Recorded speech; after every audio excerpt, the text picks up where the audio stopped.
नमस्कार दोस्तों, मैं जैसे कि मीना वर्दी यूट्यूब चैनल पे आपका तहे दिल से स्वागत करता हूँ। 9 बज गए हैं, मैं आपके सामने बिल्कुल पेश हो गया हूँ और अच्छा टॉपिक लेकर राजस्थान की संभागीय व्यवस्था और इसको हम विस्तार से देखेंगे। मैं पहले ये बताना चाहता हूँ, जो विद्वान साथी मेरे चैनल में जो सब्सक्राइब करके जुड़े हुए हैं वो अपने साथ हमेशा नोटबुक साथ में रखेंगे और एक पेन भी अच्छी तरह से रखें। जो भी चीज़ आपको बढ़िया लगे उसको साथ साथ में, और इसके साथ साथ अपने जो विद्वान साथी हैं, सहयोगी हैं, उनको भी आप इनको सब्सक्राइब शेयर करते रहेंगे। और बाकी जो नए विद्वान साथी हैं वो बिल्कुल आपको जो भी टॉपिक बिल्कुल आप पढ़ते हो तो उसको विस्तार से, और इस टॉपिक को नहीं प्रत्येक टॉपिक को जहाँ भी आप देखते हो उसको शुरू से लेकर अंत तक आप उसको विस्तार से देखोगे तो उसका निष्कर्ष निकलता है, जिससे हमें मजा आता है, पढ़ने वाले को मजा आता है और ये जो बनाने वाले होते हैं उनको भी बिल्कुल बड़ा मजा आता है। तो यहाँ राजस्थान की संभागीय व्यवस्था की हम बात करते हैं और इसको विस्तार से पढ़ते हैं।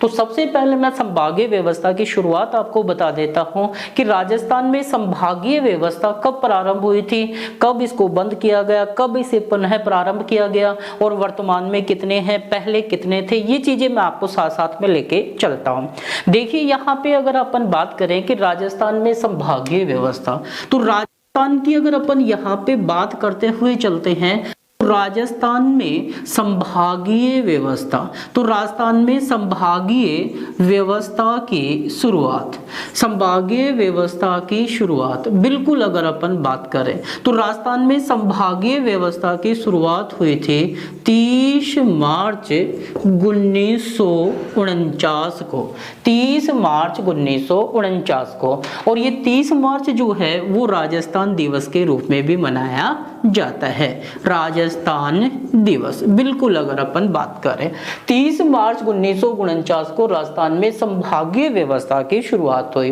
अब बात आती है कि इस समय सीएम कौन था, तो इस समय जो सीएम था वो कौन था। जैसे अपन बात करें राजस्थान के प्रथम सीएम, राजस्थान के प्रथम सीएम तो वो थे हीरा लाल शास्त्री। बिल्कुल अगर अपन बात करें राजस्थान के प्रथम मनोनीत सीएम थे, प्रथम मनोनीत सीएम। अगर बात करें कि राजस्थान के प्रथम मनोनीत सीएम थे हीरालाल शास्त्री, और राजस्थान के प्रथम निर्वाचित सीएम, राजस्थान के प्रथम निर्वाचित सीएम कौन थे, तो वो था टीकाराम पालीवाल। बिल्कुल, तो राजस्थान के प्रथम हीरालाल शास्त्री और निर्वाचित कौन थे, टीकाराम पालीवाल। और जबकि राजस्थान का वर्तमान स्वरूप आया था 1 नवंबर 1956 को, उस समय राजस्थान के सीएम कौन थे, मोहनलाल शुक्लाड़िया, जिसकी हम बात कर रहे हैं। तो राजस्थान में संभागीय व्यवस्था की शुरुआत कब हो गई, 30 मार्च 1949 को। यहां से अगर बात करें इस समय राजस्थान में संभागों की संख्या कितनी थी, 5 संभागों की अगर संख्या की बात करें तो 5 संभाग थे। बिल्कुल अगर बात करें कितने संभाग थे इस समय, 5 संभाग। कितने थे, 5 संभाग थे अगर संख्या की बात करें तो। अब यहाँ पे बात करें कि इस समय 5 थे, जबकि वर्तमान की बात करते हैं तो संभाग कितने हैं, 7 हैं और जिले कितने हैं, 33 हैं। बिल्कुल, जिसमें 33 जिलों की बातें तो हमने प्रारंभ में कर ली थी, अब संभागों की बात हम यहाँ पे करते हैं।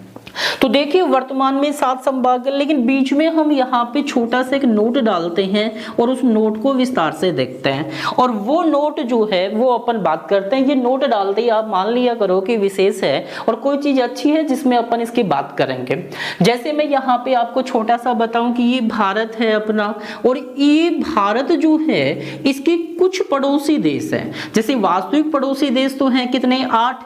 अगर कुल पड़ोसी देशों की बात करें जो स्थलीय और तटीय सीमा को टच करते हैं तो उनकी संख्या कितनी है, 11 है।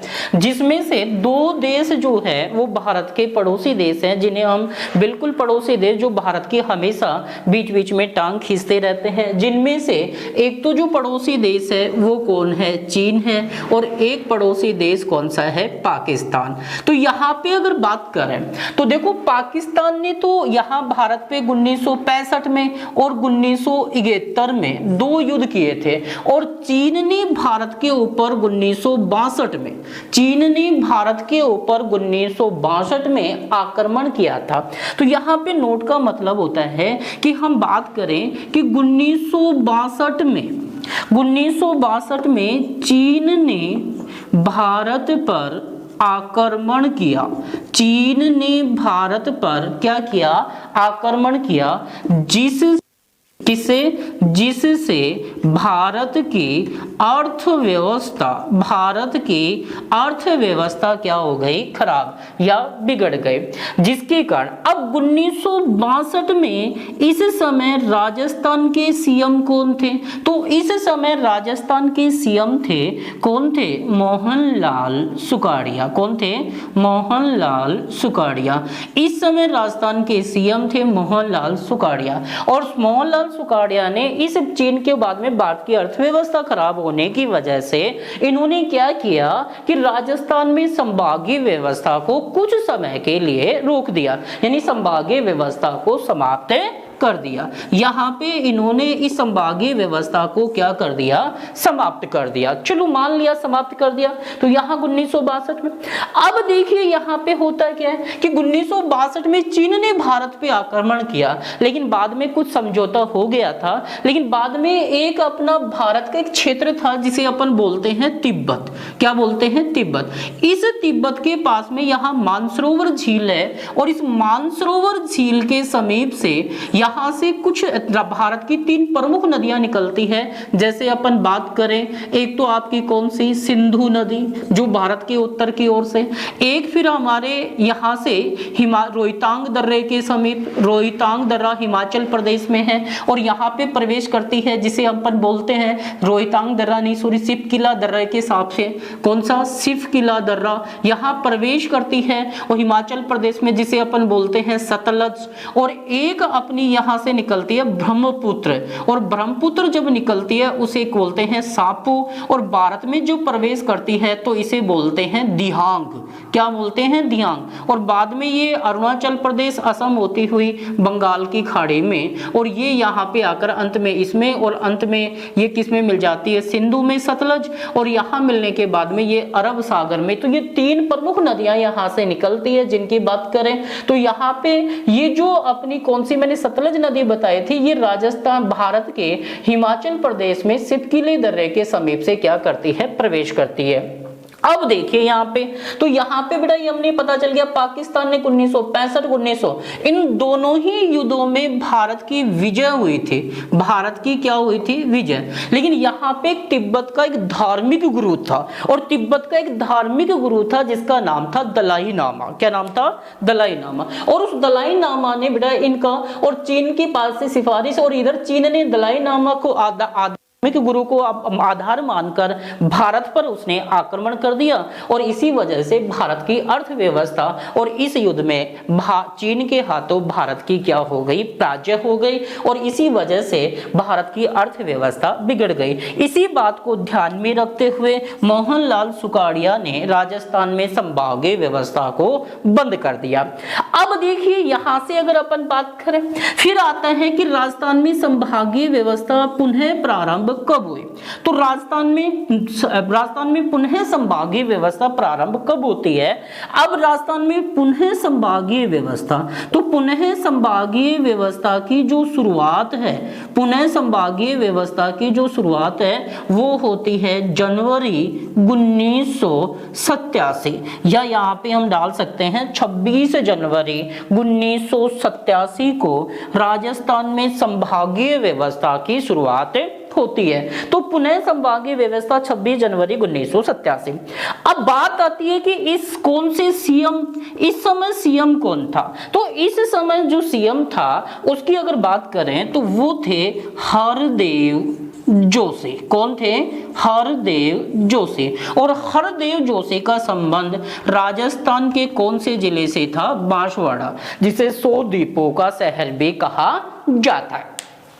यहाँ पे 100 द्वीपों का शहर हरदेव जोशी ने संभागीय व्यवस्था को पुनः प्रारंभ कर दिया। और बात आती है कि इसी समय राजस्थान में 26 जनवरी 1987 को इसी समय राजस्थान का छठा संभाग बना। इसी समय राजस्थान कौन सा संभाग बना? छठा संभाग बना। और जो कौन सा बना? अजमेर। कौन सा बना? अजमेर। तो इस प्रकार से ये छठा संभाग बन गया। बिल्कुल अगर अपन बात करें तो यहाँ पे तो छठा संभाग कौन सा बन गया? अजमेर। मैं इस डायग्राम को यहाँ पे थोड़ी देर के लिए मिटा रहा हूँ आपके लिए। अब बात आती है कि राजस्थान का सबसे नया संभाग, राजस्थान का सबसे नया संभाग की अगर बात करते हैं तो राजस्थान का सबसे नया संभाग जो है वो है भरतपुर। कौन सा है? भरतपुर। और ये कौन सी नंबर का संभाग बना? 7। ये भरतपुर जो संभाग है वो बना 4 जून 2005 को। और इस समय राजस्थान की जो सीएम थी वो कौन सी थी? वसुंधरा राजे सिंधिया। बिल्कुल अगर अपन बात करें इस प्रकार से वर्तमान राजस्थान में कुल संभागों की संख्या कितनी है? 7 है। तो देखिए दोस्तों, इसको एक बार आप बिल्कुल स्क्रीनशॉट ले सकते हो या फिर अपने इसको डाउनलोड कर सकते हो। और इसको देखने के बाद में आप बिल्कुल तो यहाँ पे इसको आपको देखना है। तो मैं यहाँ थोड़ा सा आपको पुनः बताने की कोशिश कर रहा हूँ कि राजस्थान में संभागीय व्यवस्था की शुरुआत 30 मार्च 1949 को और राजस्थान दिवस कब मनाया जाता है? 30 मार्च। इस समय राजस्थान के सीएम थे हीरालाल शास्त्री जो मनोनीत थे। राजस्थान के प्रथम सीएम कौन थे? हीरालाल शास्त्री जो राजस्थान के प्रथम मनोनीत सीएम। राजस्थान के प्रथम निर्वाचित सीएम कौन थे? टीकाराम पालीवाल। और 1 नवंबर 1956 को राजस्थान के सीएम कौन थे? तो कौन थे भाई अपने उस समय वर्तमान स्वरूप में? तो मोहनलाल सुखाड़िया। अब देखिए बात करते हैं कि ये 30 मार्च 1949 को राजस्थान में संभाग की संख्या थी तो वो कितनी थी? 5 थी। और वर्तमान में संभाग कितने हैं? 7 है। तो इसका मतलब 2 का लपड़ा है, यानी 5 के बाद और 7 रह गए। यहाँ पे बात करते हैं कि 1962 में चीन ने भारत पर आक्रमण किया जिसके कारण भारत की अर्थव्यवस्था डगमगा गई। और इसी समय राजस्थान 1962 में राजस्थान के जो सीएम थे वो कौन थे? मोहनलाल सुखाड़िया। और मोहनलाल सुखाड़िया ने इसी बात को ध्यान में रखते हुए संभागीय व्यवस्था को क्या कर दिया? समाप्त कर दिया। पुनः संभागीय व्यवस्था की शुरुआत 26 जनवरी 1987 को और इस समय सीएम थे हरदेव जोशी जो जिनका संबंध कहां से था? बांसवाड़ा से। और इसी समय हरदेव जोशी के समय ही छठा संभाग किसे बनाया गया?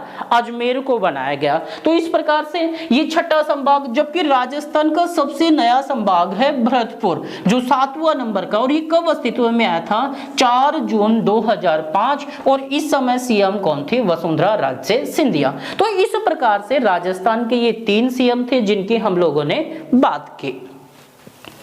अब देखिए आगे, देखिए दोस्तों, अब अपन बात कर रहे हैं यहाँ पे बिल्कुल ये बातें हमें पता चल गई कि इस प्रकार से ये 7 संभाग थे। और यहाँ इस समय मैंने छोटी सी बात आपको नहीं बताई, यहाँ पे मैं थोड़ी सी कड़ी डाल देता हूँ। अब देखो यहाँ पे छठा अजमेर हो गया, कौन सा हो गया? भरतपुर। तो इस समय जो 5 संभाग थे वो कौन कौन से थे उसकी अगर अपन यहाँ पे थोड़ी सी मैं बात कर दूं तो देखिए यहाँ पे अगर बात करें तो एक कौन सा आ गया? जोधपुर। एक कौन सा आ गया? बीकानेर। एक कौन सा आ गया? जयपुर। एक कौन सा आ गया? कोटा। और एक कौन सा आ गया? उदयपुर। इस प्रकार से ये 7 जोधपुर, बीकानेर, जयपुर, कोटा, उदयपुर। और छठा संभाग किसे बना दिया गया? अजमेर। और सबसे नया संभाग कौन सा बन गया? 7वां भरतपुर। बिल्कुल अगर इसकी बात करें, अब मैं एक बार डायग्राम के माध्यम से इसे और बता देता हूं, उसके बाद में हम आगे चलते हैं। इधर ध्यान दीजिए। बिल्कुल अब मैं छोटा सा राजस्थान का मानचित्र बनाता हूं और उसमें थोड़ी सी बातें डालते हैं। जैसे अपन यहाँ पे बात करें, अब देखिए यहाँ पे राजस्थान में कुल संभाग कितने हैं? 7 हैं। और यहाँ पे अगर अपन राजस्थान का मानचित्र बनाते हैं तो बिल्कुल इस बात की अगर बात करते हुए चलें तो यहाँ पे अपन बात करते हैं। अब ये राजस्थान में संभागीय व्यवस्था, संभाग कितने हैं? 7 हैं। अगर यहाँ पे मैं बात करूं कि संपूर्ण पृथ्वी कितने महाद्वीपों में है? 7 में है। बिल्कुल भारत की स्थलीय सीमा को टच करने वाले पड़ोसी देशों की संख्या भी कितनी है? 7 है। और भारत की तटीय सीमा को छूने वाले पड़ोसी देशों की संख्या भी कितनी है? 7 है। और विश्व में क्षेत्रफल की दृष्टि से भारत का स्थान भी कौन सा है? 7वां है। तो बिल्कुल, और संभागों की संख्या भी कितनी है? 7 है। अब देखिए ये 7 संभाग हैं कौन कौन से, क्योंकि सबसे पहले इन संभागों को याद करने से पहले हमें ये पता होना चाहिए कि राजस्थान के मानचित्र में कौन कौन सी जगह के ऊपर मौजूद होते हैं, और उसके बाद में हम इनको विस्तार से पढ़ सकते हैं। क्योंकि जैसे हमें पता चल जाएगा उसके बाद में नजदीक वाले जिले, क्योंकि संभागीय व्यवस्था का मतलब होता है कि यहाँ पे कुछ जिलों को कंबाइंड करके, तो यहाँ पे 33 जिले हैं, तो जिन्हें कितने संभागों में? 7 में। अब जिसमें मैंने बात बताई आपको, एक तो जोधपुर संभाग, कौन सा? जोधपुर संभाग, तो जोधपुर यहाँ पे आता है। एक मैंने आपके बाद में बोला बीकानेर संभाग, तो ये आ गया आपका बीकानेर संभाग, बिल्कुल यहाँ पे बात कर। उसके बाद में अगर अपन चलें तो यहाँ पे एक उदयपुर आता है, तो उदयपुर संभाग हो गया। फिर उसके बाद में यहाँ पे आपका जयपुर आता है, ये जयपुर हो गया। यहाँ मध्य के अंदर थोड़ा सा कौन सा? अजमेर आ जाता है। यहाँ पे कौन सा?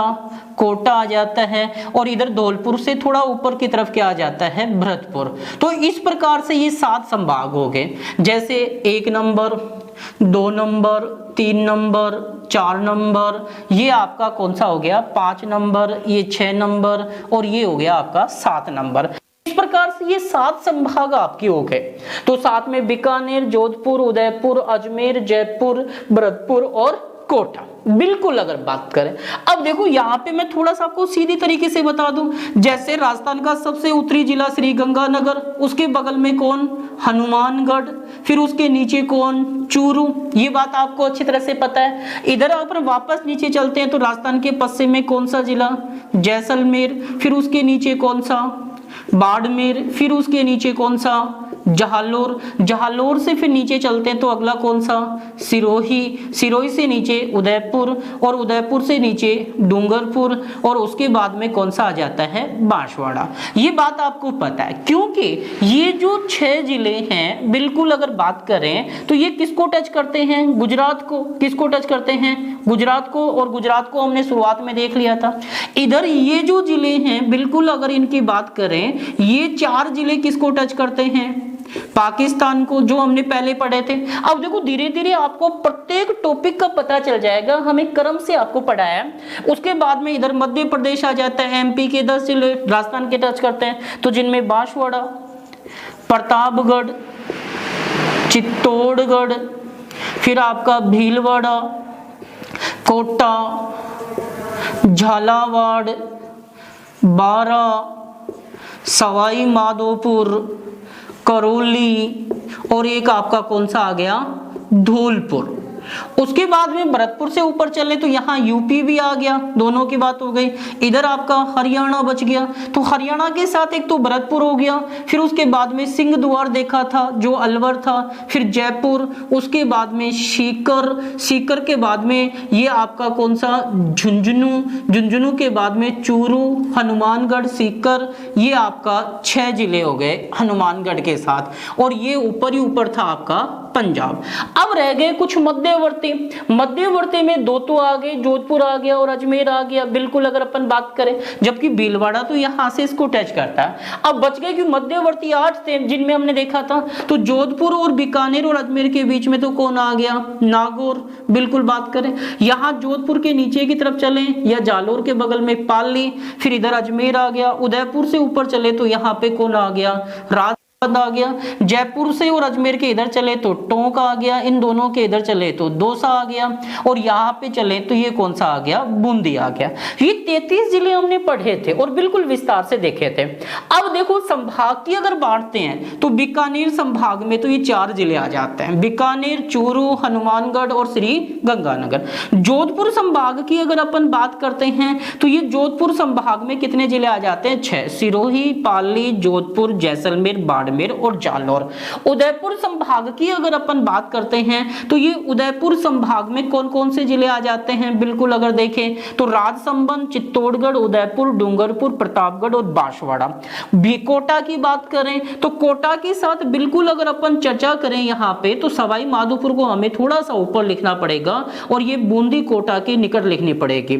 तो यहाँ पे कोटा संभाग की बात करें तो कोटा, बूंदी, बारा और झालावाड़। अब बच गया धौलपुर। धौलपुर की बात करते हैं, भरतपुर की बात करते हैं, धौलपुर नहीं भरतपुर की बात करते हैं तो भरतपुर, धौलपुर, करौली और सवाई माधोपुर, ये भरतपुर संभाग बच गया।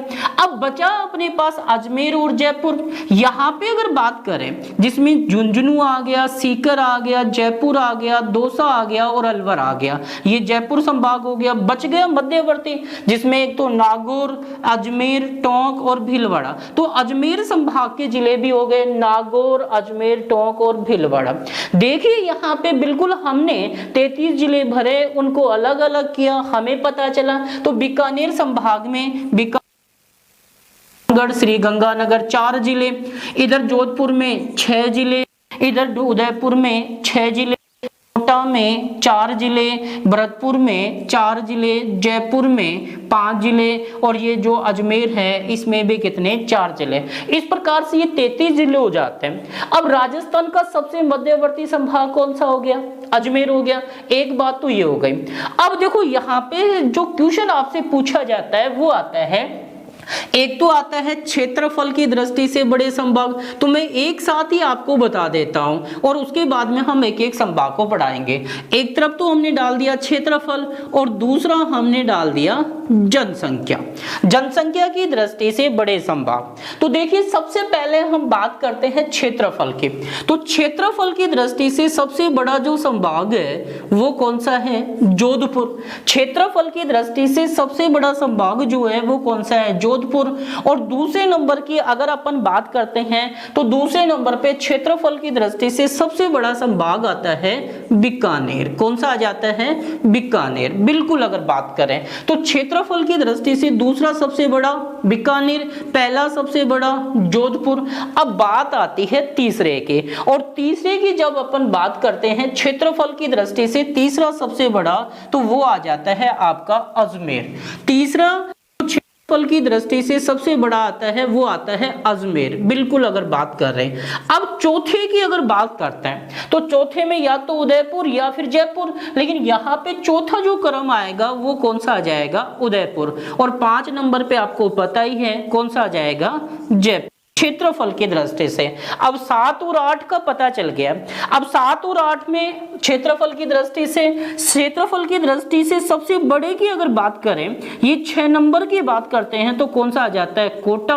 और 7 नंबर की बात करते हैं तो वो कौन सा आ जाता है, भरतपुर। कौन सा आ जाता है, भरतपुर। तो इस क्षेत्रफल की दृष्टि से बड़े संभाग कौन कौन से, जोधपुर, बीकानेर, अजमेर, उदयपुर, जयपुर, कोटा और भरतपुर। अब देखिए ये तो हो गया अपना क्षेत्रफल की दृष्टि से। अब एक लफड़ा और आता है आजकल कि भारत में जनसंख्या, और जनसंख्या भारत की सबसे मोटी समस्या है। भारत की देख लीजिए, चाहे राजस्थान की या फिर कंपटीशन में बेरोजगारों की संख्या देख लीजिए, वो जनसंख्या का ही है। यहाँ पे अगर बात करूं, मैं थोड़ा सा इसको मिटाना हूं और यहाँ पे अपन बात करते हैं। जैसे भारत में राजस्थान की जनसंख्या का प्रतिशत है 5.66, यानी राजस्थान में भारत की कितनी राजस्थान की कितनी प्रतिशत जनसंख्या राजस्थान में निवास करती है, तो 5.66% जनसंख्या कहाँ निवास करती है, राजस्थान में निवास करती है। जबकि भारत में कितने प्रतिशत, 17.5%। जबकि एशिया महाद्वीप में कितने प्रतिशत, 60। और चीन में कितने प्रतिशत, 18.5% जनसंख्या निवास करती है चीन में, क्योंकि सर्वाधिक जनसंख्या वाला देश कौन सा है, चीन, 18.5। एशिया महाद्वीप में 60%, भारत में 17। और भारत की जनसंख्या की दृष्टि से राजस्थान का कितना प्रतिशत जनसंख्या निवास करती है, 5.66। बिल्कुल अगर बात करें उसके बाद में जनसंख्या की दृष्टि से सबसे बड़ा जो संभाग है वो कौन सा है? जयपुर। जनसंख्या की दृष्टि से सबसे बड़ा संभाग, अगर जिला पूछे तो भी जयपुर आएगा। जनसंख्या की दृष्टि से, यहाँ पे जनघनत्व की दृष्टि से पूछे तो भी जयपुर आएगा, बिल्कुल। अगर अपन बात करें, अब बात आती है कि जनसंख्या की दृष्टि से दूसरा सबसे बड़ा, तो दूसरा सबसे बड़ा कौन सा? जोधपुर। और तीसरा सबसे बड़ा कौन सा आ जाएगा? उदयपुर। 1 नंबर, 2 और ये 3। अब 4, 5, 6 और नंबर आ गया 7। अब जनसंख्या की दृष्टि से सबसे छोटा, तो सबसे छोटा कौन सा आ गया? कोटा। जबकि क्षेत्रफल की दृष्टि से सबसे छोटा कौन सा था? भरतपुर था। यहाँ 4 नंबर, 5 नंबर और 6 नंबर कई बार आ जाता है कि इनमें से क्षेत्रफल की दृष्टि से या जनसंख्या की दृष्टि से सबसे बड़ा, तो इनका मतलब इनमें से, तो यहां अगर अपन अगली बात करते हैं तो चौथा आ जाता है आपका जनसंख्या की दृष्टि से सबसे बड़ा अजमेर। कौन सा आ जाता है? अजमेर। अब बच गया अजमेर के बाद में अगर अपन बात करें तो अगला कौन सा आ जाएगा? 5 नंबर, बीकानेर। अब 6 नंबर की बारी रह गई, तो 6 नंबर में शेष जो रह गया कौन सा? भरतपुर। कौन सा आ गया? भरतपुर।